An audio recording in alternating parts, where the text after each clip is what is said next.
64ನೇ CCH ಕೋರ್ಟ್ನಲ್ಲಿ ದರ್ಶನ್ ಪವಿತ್ರ ಸೇರಿದಂತೆ ರೇಣುಕಾಸ್ವಾಮಿ ಕೊಲೆ ಕೇಸ್ನ ಆರೋಪಿಗಳ ವಿರುದ್ಧ ಈಗಾಗಲೇ ಚಾರ್ಜಸ್ ಅನ್ನು ಫ್ರೇಮ್ ಮಾಡಲಾಗಿದೆ. ಏನೇನೆಲ್ಲ ಚಾರ್ಜಸ್ ಇದೆ ಅನ್ನೋದನ್ನು ಆರೋಪಿಗಳಿಗೂ ಕೂಡ ನ್ಯಾಯಾಧೀಶರು ಓದಿ ತಿಳಿಸಿರುವಂಥದ್ದು. ಅದಾದ ನಂತರ ಆರೋಪಿಗಳು ನಮ್ಮ ಮೇಲೆ ಮಾಡಿರುವ ಆರೋಪಗಳೆಲ್ಲ ಸುಳ್ಳು ಅಂತ ಹೇಳಿದ್ದಾರೆ.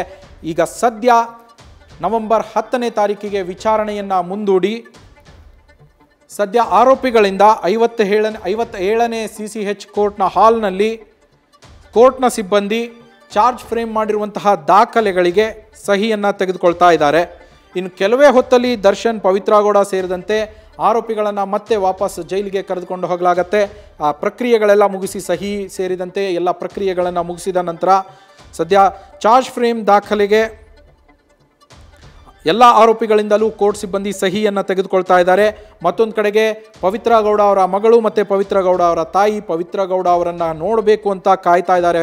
ಕೋರ್ಟ್ ಹಾಲ್ನ ಹೊರಗಡೆಗೆ 57ನೇ ಸೆಷನ್ಸ್ ಕೋರ್ಟ್ ಬಳಿ ಕಾಯ್ತಾ ಇರುವಂಥದ್ದು.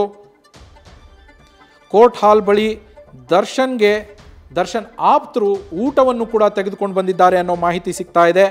ದರ್ಶನ್ಗೆ ಊಟ ಕೊಡೋದಕ್ಕೆ ಊಟವನ್ನು ದರ್ಶನ್ ಆಪ್ತರು ತಗೊಂಡು ಬಂದಿರುವಂಥದ್ದು, ಪಾರ್ಸಲ್ ತೊಗೊಂಡ್ಬಂದಿದ್ದಾರೆ. ಹೋಗುವಾಗ ದರ್ಶನ್ ಸೇರಿದಂತೆ ಉಳಿದ ಆರೋಪಿಗಳಿಗೆ ಊಟವನ್ನು ಕೊಟ್ಟು ಕಳಿಸ್ತಾರೆ ಅಂತ ತಿಳಿದು ಬರ್ತಾ ಇದೆ.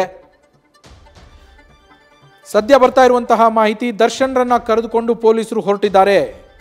ದರ್ಶನ್ ಅವರು ಇವತ್ತು ಬೆಳಗ್ಗೆಯಿಂದ ಊಟ ಮಾಡಿಲ್ಲ, ಹಾಗಾಗಿ ಅವರ ಆಪ್ತರು ಕೂಡ ಊಟದ ಪಾರ್ಸಲನ್ನು ತಗೊಂಡ್ಬಂದಿದ್ದಾರಂತೆ. ಮತ್ತೊಂದು ಕಡೆಗೆ ಪೊಲೀಸರು ಸದ್ಯ ದರ್ಶನ್ ಅವರನ್ನು ಕೋರ್ಟ್ನಿಂದ ಮತ್ತೆ ಜೈಲಿಗೆ ಕರೆದುಕೊಂಡು ಹೋಗ್ತಾ ಇದ್ದಾರೆ ಅನ್ನೋ ಮಾಹಿತಿ ಸಿಕ್ಕಿರುವಂಥದ್ದು. ದರ್ಶನ್ ಆಪ್ತರು ಊಟವನ್ನು ತಂದು ಕೊಟ್ಟಿದ್ದಾರೆ. ಅವರಿಗೆ ಈಗಾಗಲೇ ಊಟವನ್ನು ದರ್ಶನ್ ಅವರ ಕೈಗೆ ಕೊಡ್ತಾ ಇದ್ದಂತೆ ಪೊಲೀಸ್ ಅಧಿಕಾರಿಗಳು ಅವರನ್ನು ಮತ್ತೆ ಜೈಲಿನತ್ತ ಕರೆದುಕೊಂಡು ಹೋಗ್ತಾ ಇರುವಂಥದ್ದು. ದರ್ಶನ್ ಬರ್ತಾ ಇರುವಂತಹ ದೃಶ್ಯಗಳನ್ನು ಗಮನಿಸ್ತಾ ಇದ್ದೀರಾ ನೀವು. ಈಗಷ್ಟೇ ಹೇಳ್ತಾ ಇದ್ದೆ, ಪೊಲೀಸ್ ಅಧಿಕಾರಿಗಳು ಕರ್ಕೊಂಡು ಹೋಗ್ತಾ ಇದ್ದಾರೆ ಅಂತೇಳಿ ದರ್ಶನ್ ಅವರನ್ನು ಕೋರ್ಟ್ ಹಾಲ್ನಿಂದ ಹೊರಗಡೆ ಕರ್ಕೊಂಡು ಬರ್ತಾ ಇದ್ದಾರೆ. ಮತ್ತೆ ಇಲ್ಲಿಂದ ಪರಪ್ಪನ ಅಗ್ರಹಾರ ಜೈಲಿಗೆ ಅಧಿಕಾರಿಗಳು ಕರೆದುಕೊಂಡು ಹೋಗುವಂಥದ್ದು ದರ್ಶನ್ ಅವರನ್ನು. ನವೆಂಬರ್ 10ನೇ ತಾರೀಕು ಮುಂದಿನ ವಿಚಾರಣೆ ನಡೆಯುತ್ತೆ. ಅಲ್ಲಿವರೆಗೂ ಮತ್ತೆ ಪರಪ್ಪನ ಅಗ್ರಹಾರ ಜೈಲಿನಲ್ಲೇ ದರ್ಶನ್ ಅವರು ಇರಬೇಕು. ಸದ್ಯ ಅವರು ವಿಚಾರಣಾಧೀನ ಕೈದಿ. ಕೇಸ್ನ ಟ್ರಯಲ್ ದಿನಾಂಕವನ್ನು ನವೆಂಬರ್ 10ನೇ ತಾರೀಕು ನಿಗದಿಪಡಿಸಲಾಗುತ್ತೆ. ಅಲ್ಲಿವರೆಗೂ ನವೆಂಬರ್ 10ನೇ ತಾರೀಕಿಗೆ ಮತ್ತೆ ವಿಚಾರಣೆಗೆ ಹಾಜರಾಗಬೇಕಾಗಿರುತ್ತೆ ದರ್ಶನ್ ಅವರು. ಸೊ ಅಲ್ಲಿವರೆಗೂ ಅವರು ಪರಪ್ಪನ ಅಗ್ರಹಾರ ಜೈಲಿನಲ್ಲೇ ಮತ್ತೆ ಇರಬೇಕು.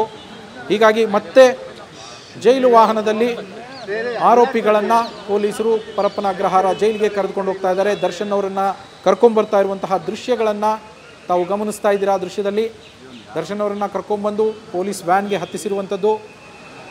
ಸದ್ಯ ಕೋರ್ಟ್ ಹಾಲ್ನಿಂದ ಹೊರಡ್ತಾ ಇದೆ ಪೊಲೀಸ್ ವ್ಯಾನು. ಕೋರ್ಟ್ ಹಾಲ್ನಿಂದ ಪರಪ್ಪನ ಅಗ್ರಹಾರ ಜೈಲಿನತ್ತ ಆರೋಪಿಗಳನ್ನು ಕರೆದುಕೊಂಡು ಪೊಲೀಸರು ಹೋಗ್ತಾ ಇದ್ದಾರೆ. ಎಕ್ಸ್ಕ್ಲೂಸಿವ್ ದೃಶ್ಯಗಳು ನ್ಯೂಸ್ ಫಸ್ಟ್ನಲ್ಲಿ ತಾವು ಗಮನಿಸ್ತಾ ಇರೋದು. ದರ್ಶನ್ ಸೇರಿದಂತೆ ಆರೋಪಿಗಳನ್ನೆಲ್ಲ ಈಗ ಒಬ್ಬೊಬ್ಬರಾಗಿಯೇ ಕೋರ್ಟ್ ಹಾಲ್ನಿಂದ ಎಲ್ಲರನ್ನೂ ಪರಪ್ಪನ ಅಗ್ರಹಾರಕ್ಕೆ ಕರೆದುಕೊಂಡು ಹೋಗ್ತಾರೆ. ಸದ್ಯ ನಟ ದರ್ಶನ್ ಅವರನ್ನು ಕರೆದುಕೊಂಡು ಹೋಗ್ತಾ ಇರುವಂಥದ್ದು ಪರಪ್ಪನ ಅಗ್ರಹಾರ ಜೈಲಿಗೆ. ಮತ್ತೆ ಅವರಿಗೆ ನೀಡಿರುವಂತಹ ಬ್ಯಾರಾಕ್ನಲ್ಲೇ ಅವರು ನವೆಂಬರ್ 10ನೇ ತಾರೀಕುವರೆಗೂ ಇರಬೇಕು. ಅದಾದ ನಂತರ ಮತ್ತೆ ವಿಚಾರಣೆಗೆ ಹಾಜರಾಗಬೇಕು. ವಿಚಾರಣೆಗೆ ಹಾಜರಾದ ನಂತರ ಟ್ರಯಲ್ ದಿನಾಂಕವನ್ನು ನಿಗದಿಪಡಿಸಲಾಗುತ್ತೆ. ಟ್ರಯಲ್ ದಿನಾಂಕವನ್ನು ನಿಗದಿಪಡಿಸಿದ ನಂತರ ಮತ್ತೆ ಟ್ರಯಲ್ ಶುರುವಾಗುತ್ತೆ. ಸದ್ಯ ಆರೋಪಿ ದರ್ಶನ್ ಅವರನ್ನು ಕರ್ಕೊಂಡು ಹೋಗ್ತಾ ಇರುವಂತಹ ಎಕ್ಸ್ಕ್ಲೂಸಿವ್ ದೃಶ್ಯಗಳನ್ನು ತಾವು ಗಮನಿಸ್ತಾ ಇದ್ದೀರಾ. ದರ್ಶನ್ ಅವರನ್ನು ಕೋರ್ಟ್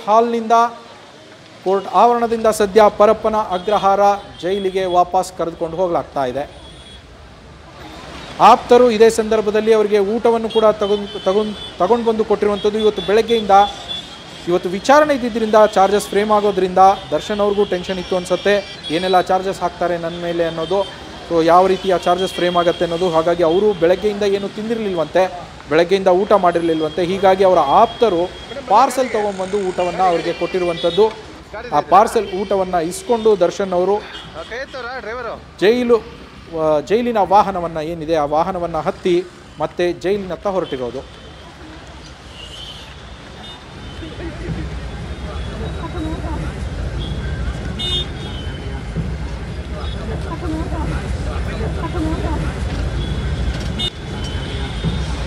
ಪೊಲೀಸ್ ವ್ಯಾನ್ನಲ್ಲಿ ಸದ್ಯ ಮತ್ತೆ ಜೈಲಿನತ್ತ ದರ್ಶನ್ ಪಯಣ.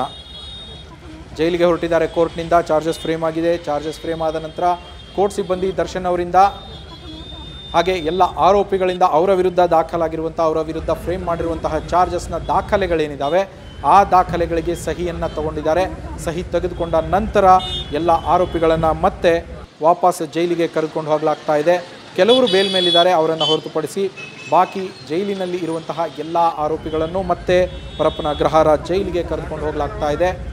ಪೊಲೀಸ್ ವ್ಯಾನ್ನಲ್ಲಿ ದರ್ಶನ್ ಅವರು ಹೋಗಿದ್ದ ದೃಶ್ಯವನ್ನು ಕೂಡ ಗಮನಿಸಿದ್ರಿ. ಅವರ ಆಪ್ತರು ದರ್ಶನ್ ಅವರಿಗೆ ಊಟವನ್ನು ತಂದುಕೊಟ್ಟಿದ್ದಾರೆ. ಬೆಳಗ್ಗೆಯಿಂದ ದರ್ಶನ್ ಅವರು ಏನೂ ತಿಂದಿರಲಿಲ್ವಂತೆ, ಹೀಗಾಗಿ ಅವರ ಆಪ್ತರು ಊಟ ಪಾರ್ಸಲ್ ಕಟ್ಟಿಸ್ಕೊಂಡು ತೊಗೊಂಡ್ಬಂದು ಕೊಟ್ಟಿದ್ದಾರೆ. ಮತ್ತೊಮ್ಮೆ ದೃಶ್ಯಗಳನ್ನು ಗಮನಿಸ್ತಾ ಇದ್ದೀರಾ. ದರ್ಶನ್ ಅವರನ್ನು ವ್ಯಾನ್ನಲ್ಲಿ ಹತ್ತಿಸ್ತಾ ಇರುವಂಥದ್ದು. ವ್ಯಾನ್ನಲ್ಲಿ ಹತ್ತಿಸಿ ದರ್ಶನ್ ಅವರನ್ನು ಅಲ್ಲಿಂದ ಪರಪ್ಪನ ಅಗ್ರಹಾರ ಸೆಂಟ್ರಲ್ ಜೈಲ್ಗೆ ಕರೆದುಕೊಂಡು ಹೋಗಲಾಗ್ತಾ ಇದೆ.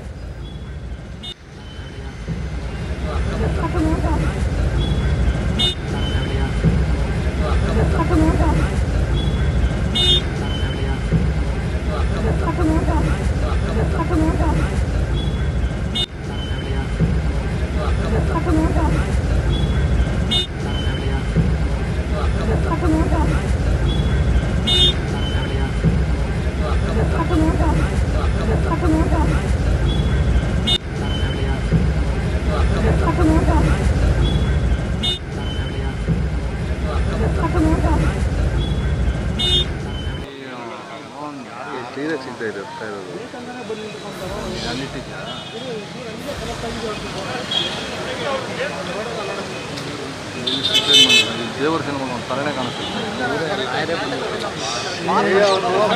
ಬೇರೆ ಅಲ್ಲಾಡ್ಬೇಡ್ರಿ, ರೈಟ್ ಸೈಡ್ ನಿಂತವ್ರೆ, ಈ ಕಡೆ ಇಲ್ಲ, ಅವ್ರು ಆ ಕಡೆ ಇದ್ದಾರೆ.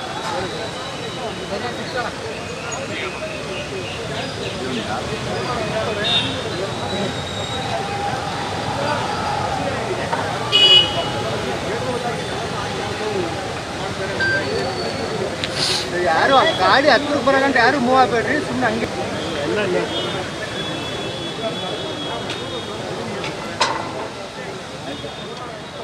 ಮಧ್ಯಾಹ್ನ 2:45 ಸರಿಯಾಗಿ 64ನೇ CCH ಕೋರ್ಟ್ನಲ್ಲಿ ಶುರುವಾಗುತ್ತೆ ಕಲಾಪ.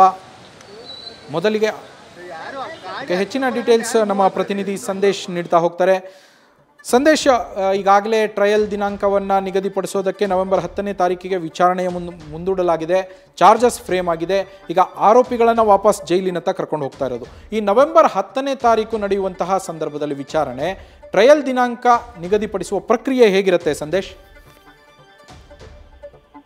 ನವೀನ್, ಈಗಾಗಲೇ ಚಾರ್ಜಸ್ ಫ್ರೇಮ್ ಮುಕ್ತಾಯವಾಗಿರೋದ್ರಿಂದ ಈಗ ಡೇಟ್ ಅನ್ನ ನಿಗದಿಪಡಿಸಬೇಕಾಗುತ್ತೆ, ಅಂದ್ರೆ ಟ್ರಯಲ್ ಡೇಟ್ ಅನ್ನ ನಿಗದಿಪಡಿಸಬೇಕಾಗುತ್ತೆ. ಹಾಗಾಗಿ ಮುಂದಿನ ವಿಚಾರಣೆ ಸಂದರ್ಭದಲ್ಲಿ ಅಂದ್ರೆ ನವೆಂಬರ್ 10ನೇ ತಾರೀಕು ಏನಿದೆ, ಆ ನವೆಂಬರ್ 10ನೇ ತಾರೀಕು ವಿಚಾರಣೆ ಸಂದರ್ಭದಲ್ಲಿ ದರ್ಶನ್ ಆಗಿರ್ಬೋದು ಅಥವಾ ಬೇರೆ ಆರೋಪಿಗಳ ಫಿಸಿಕಲ್ ಪ್ರೆಸೆನ್ಸ್ ಇಲ್ಲದೆ ಹೋದ್ರು ಕೂಡ ವರ್ಚುವಲ್ ಆಗಿ ಅವರನ್ನ ಹಾಜರುಪಡಿಸಲಾಗುತ್ತೆ. ಅವತ್ತು ಹಾಜರುಪಡಿಸಿದ ನಂತರ ಟ್ರಯಲ್ ಡೇಟ್ ಅನ್ನ ನಿಗದಿ ಮಾಡ್ತಾರೆ. ಅಂದ್ರೆ ನಾವು ಈ ದಿನಾಂಕದಿಂದ ಕೇಸ್ನ ಟ್ರಯಲ್ ಅನ್ನ ಶುರು ಮಾಡ್ತೀವಿ ಅಂತ ಹೇಳಿ ನಿಗದಿಯನ್ನ ಮಾಡ್ತಾರೆ. ಹಾಗಾಗಿ ನಿಗದಿ ಮಾಡಿದ ನಂತರ ಏನೆಲ್ಲ ಡಾಕ್ಯುಮೆಂಟ್ ಗಳನ್ನ ಇವ್ರು ಮಾರ್ಕ್ ಮಾಡ್ಕೊಂಡಿರ್ತಾರೆ, ಜೊತೆಗೆ ಸಾಕ್ಷಿಗಳನ್ನ ಯಾರನ್ನೆಲ್ಲ ಕೋರ್ಟಿಗೆ ಕರೆಸ್ತೀನಿ ಅಂತ ಪ್ರಾಸಿಕ್ಯೂಷನ್ ಪರವಾಗಿ ಇರುವಂತ SPP ಪ್ರಸನ್ನ ಕುಮಾರ್ ಅವರು ಹೇಳ್ತಾರೆ, ಅವರನ್ನ ವಿಟ್ನೆಸ್ಗೆ ಕರೆಸಿ ಅವರ ಮುಖಾಂತರವಾಗಿ ಸಾಕ್ಷ್ಯಗಳು ಜೊತೆಗೆ ಚಾರ್ಜ್ ಶೀಟ್ ನಲ್ಲಿ ಸಬ್ಮಿಟ್ ಮಾಡಿರುವಂತಹ ಸಾಕಷ್ಟು ಎವಿಡೆನ್ಸ್ ಗಳಿಗೆ ಸಂಬಂಧಪಟ್ಟಂತೆ ವಾದ ಪ್ರತಿವಾದ ಆಗುತ್ತೆ. ಹಾಗಾಗಿ ಇದರಲ್ಲಿ ಯಾವ ರೀತಿಯ ಡಾಕ್ಯುಮೆಂಟ್ ಗಳನ್ನ ಮಾರ್ಕ್ ಮಾಡ್ತಾರೆ ಅಂದ್ರೆ ಯಾವುದು ಮೊದಲು ಜೊತೆಗೆ ಯಾವುದು ಅನಂತರ ಅನ್ನೋದನ್ನ ಮಾರ್ಕ್ ಮಾಡ್ತಾ ಹೋಗ್ತಾರೆ.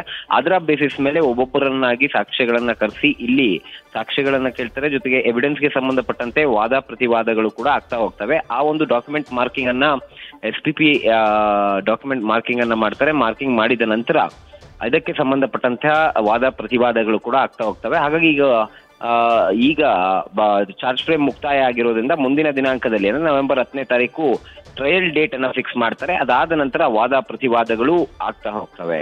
ನವೀನ್, ಸಂದೇಶ್, ಇಲ್ಲಿ ಇನ್ನೊಂದು ಇಂಟ್ರೆಸ್ಟಿಂಗ್ ವಿಚಾರ ಗಮನಿಸಬೇಕು. ಊಟ ತಂದುಕೊಟ್ಟಿದ್ರು ಅಂತೇಳಿ ಇದೇ ವಿಚಾರವಾಗಿ ನನಗೆ ದಿಂಬು ಹಾಸಿಗೆ ಅಂತೇಳಿ ಅವರೊಂದು ಅರ್ಜಿಯನ್ನು ಸಲ್ಲಿಸಿದ್ರು.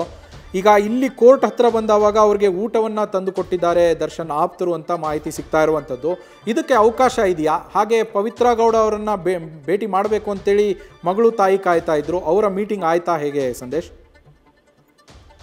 ನವೀನ್, ಇಲ್ಲಿ ಪ್ರತಿದಿನವೂ ಕೂಡ ಮನೆ ಊಟವನ್ನ ಕೊಡಬೇಕು ಅಂತ ಯಾವುದೇ ಆದೇಶವನ್ನ ಕೂಡ ಮಾಡಿಲ್ಲ. ಜೊತೆಗೆ ಈಗಾಗಲೇ ದಿಂಬು ಹಾಸಿಗೆಗೆ ಸಂಬಂಧಪಟ್ಟಂತೆ ಜೈಲಧಿಕಾರಿಗಳ ವಿವೇಚನೆಗೆ ಬಿಟ್ಟಂತ ವಿಚಾರ, ಜೊತೆಗೆ ತಿಂಗಳಿಗೊಮ್ಮೆ ಚಾದರ್ ಹಾಗೆ ಬಟ್ಟೆಯನ್ನು ಕೊಡಬೇಕು ಕೂಡ ಅಂತ ಹೇಳಿರೋದ್ರಿಂದ ಈಗ ಮೊದಲಿಗೆ ಅಭಿಮಾನಿಗಳು ಊಟವನ್ನ ತಂದಿರ್ತಾರೆ, ಅಂದ್ರೆ ದರ್ಶನ್ ಅವರು ತಿನ್ಬೇಕು ಅಂತ ಅಭಿಮಾನಿಗಳು ಊಟ ತಂದಿರ್ತಾರೆ. ಈ ಸಂದರ್ಭದಲ್ಲಿ ದರ್ಶನ್ ಪರ ವಕೀಲರು ಕೂಡ ಅಲ್ಲಿ ಒಂದು ಮನವಿಯನ್ನ ನ್ಯಾಯಾಧೀಶರ ಬಳಿ ಮಾಡ್ಕೊಳ್ತಾರೆ. ಅಂದ್ರೆ ಬೆಳಗ್ಗೆಯಿಂದಲೂ ಕೂಡ ಅವ್ರು ಯಾವುದೇ ಊಟವನ್ನ ಮಾಡಿಲ್ಲ, ಹಾಗಾಗಿ ಊಟವನ್ನ ಮಾಡಿಲ್ದಿರೋದ್ರಿಂದ ಅವ್ರಿಗೆ ಊಟವನ್ನ ಕೊಡಬೇಕು, ಈಗಾಗಲೇ ಮನೆ ಊಟವನ್ನ ತಂದಿದ್ದಾರೆ, ಹಾಗಾಗಿ ಇದೊಂದ್ಸರಿ ಅವಕಾಶವನ್ನ ಮಾಡ್ಕೊಡ್ಬೇಕು ಅಂತ ಹೇಳಿ ಒಂದು ಮನವಿಯನ್ನ ಮಾಡ್ತಾರೆ. ಆ ಸಂದರ್ಭದಲ್ಲಿ ಜೈಲಾಧಿಕಾರಿಗಳಿಗೂ ಕೂಡ ಅವರು ಪ್ರಶ್ನೆಯನ್ನ ಮಾಡ್ತಾರೆ, ಅಂದ್ರೆ ಊಟ ಇನ್ನು ಕೂಡ ಅವರು ಮಾಡಿಲ್ವಾ, ಜೊತೆಗೆ ಮನೆ ಊಟವನ್ನ ಕೊಡೋದಕ್ಕೆ ಅಥವಾ ಹೊರಗಡೆ ಊಟವನ್ನ ಕೊಡೋದಕ್ಕೆ ಇಲ್ಲಿ ಅವಕಾಶ ಇದೆಯಾ ಅನ್ನೋ ಒಂದು ಪ್ರಶ್ನೆಯನ್ನ ಮಾಡ್ತಾರೆ. ಈ ಸಂದರ್ಭದಲ್ಲಿ ನಾವು ಬರುವಂತ ಸಂದರ್ಭದಲ್ಲಿ ಅವರಿಗೆ ಊಟ ಕೊಟ್ವಿ, ಆದ್ರೆ ಅವರು ಊಟ ಮಾಡಿಲ್ಲ ಅನ್ನೋ ಒಂದು ಮಾತನ್ನ ಹೇಳ್ತಾರೆ. ಅದಾದ ನಂತರ ನ್ಯಾಯಾಧೀಶರು ಆ ಊಟವನ್ನ ಪರಿಶೀಲನೆಯನ್ನ ಮಾಡಿ ನಂತರ ಜೈಲಧಿಕಾರಿಗಳ ವಿವೇಚನೆಗೆ ಬಿಟ್ಟಂತ ವಿಚಾರ, ಜೊತೆಗೆ ಜೈಲಧಿಕಾರಿಗಳು ಅದನ್ನ ಪರಿಶೀಲನೆ ಮಾಡಿ ಕೊಡೋದಾದ್ರೂ ಕೂಡ ಪರಿಶೀಲನೆ ಮಾಡಿ ಕೊಡಿ ಅಂತ ಹೇಳ್ತಾರೆ. ಅದಾದ ನಂತರ ಜೈಲಧಿಕಾರಿಗಳು ಕೂಡ ಸದ್ಯ ಇವತ್ತು ಮಾತ್ರ ಅಭಿಮಾನಿಗಳು ತಂದಂತ ಊಟವನ್ನ ಅವ್ರಿಗೆ ಕೊಟ್ಟು ಅಥವಾ ಒದಗಿಸಿ ಅದಾದ ನಂತರ ಅವರನ್ನ ಕರ್ಕೊಂಡು ಹೋಗಿದ್ದಾರೆ. ಯಾಕಂದ್ರೆ ಪಾರ್ಸೆಲ್ ತಂದಿದ್ರಿಂದ ಆ ಒಂದು ಪಾರ್ಸೆಲ್ ಅನ್ನ ಅವ್ರಿಗೆ ಕೊಟ್ಟು ನಂತರ ಅವರನ್ನ ಕರ್ಕೊಂಡು ಹೋಗುವಂತ ಕೆಲಸವನ್ನ ಕೂಡ ಈಗಾಗಲೇ ಮಾಡಲಾಗಿದೆ. ಹಾಗಾಗಿ ಇಲ್ಲಿ ಪ್ರಮುಖವಾಗಿರುವಂತದ್ದು ಮನೆ ಊಟ ಪ್ರತಿದಿನ ಕೊಡುವಂತದ್ದಾಗಿರ್ಬೋದು, ಯಾವುದೇ ಆದೇಶವನ್ನ ಕೂಡ ಮಾಡಿಲ್ಲ. ಇವತ್ತು ತಂದಿದ್ದಂತಹ ಒಂದು ಊಟದ ಪಾರ್ಸೆಲ್ ಏನಿದೆ ಅದನ್ನ ಅವ್ರಿಗೆ ದರ್ಶನ್ ಅವ್ರಿಗೆ ಒದಗಿಸುವಂತ ಕೆಲಸವನ್ನ ಜೈಲಧಿಕಾರಿಗಳು ಈಗ ಮಾಡಿದ್ದಾರೆ. ಜೊತೆಗೆ ಎಲ್ಲೊಂದ್ ಕಡೆ